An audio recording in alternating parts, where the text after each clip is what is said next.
Inson qadrini ulug'lash, jamiyat taraqqiyotiga munosib hissa qo'shgan insonlarni e'zozlash davlatimiz siyosatining ustuvor yo'nalishlaridan biri.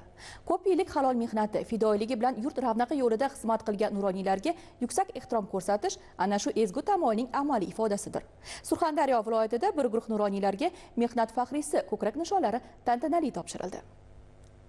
Davlatimiz rahbarining 2017-yilda qabul qilingan qarori asosida ta'sis etilgan mehnat faxriysi ko'krak nishoni ko'p yillik halol mehnati, yuksak kasbiy mahorati, boy hayotiy tajribasi hamda mamlakat taraqqiyotiga qo'shgan munosib hissasi bilan el yurt hurmatiga sazovor bo'lgan insonlarni munosib rag'batlantirishga xizmat qilib kelmoqda. Albatta, bu kabi yuksak e'tiroflar mehnat ahlining ko'p yillik mashaqqatli faoliyatiga davlat tomonidan bildirilayotgan yuksak ishonch va ehtiromning yorqin namunasidir. Ma'lumotlarga ko'ra, bugunga qadar viloyatdan 408 nafar mehnat faxriysi mazkur ko'krak nishoni bilan taqdirlangan. Joriy yilda yana 52 nafar surxondaryoliklar ushbu yuksak e'tirofga munosib deb topildi. Termiz shahrida bo'lib o'tgan tantanali tadbirda ushbu mukofot keng jamoatchilik vakillari ishtirokida o'z egalariga topshirildi.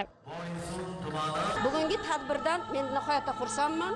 Men yana motivatsiya oldim. Hech kim mamlakatimiz rahbarlarining nazaridan chetda qoladigan emas. Qilgan mehnatingiz albatta ro'yobga chiqadi. Buning uchun prezidentimizga biz kattadan katta rahmat aytamiz. Bizning yana yelkamizga kattadan katta mas'uliyatlar yuklandi. Bu ishlarni albatta amalga oshirishga, hammaga yordam berishga, prezidentimizni ko'rsatgan yo'llardan yurishga hammani chorlab qolamiz. Unutilmas kun bo'ldi-da. 52 nafar nuroniy ko'krak nishoni bilan taqdirlandi.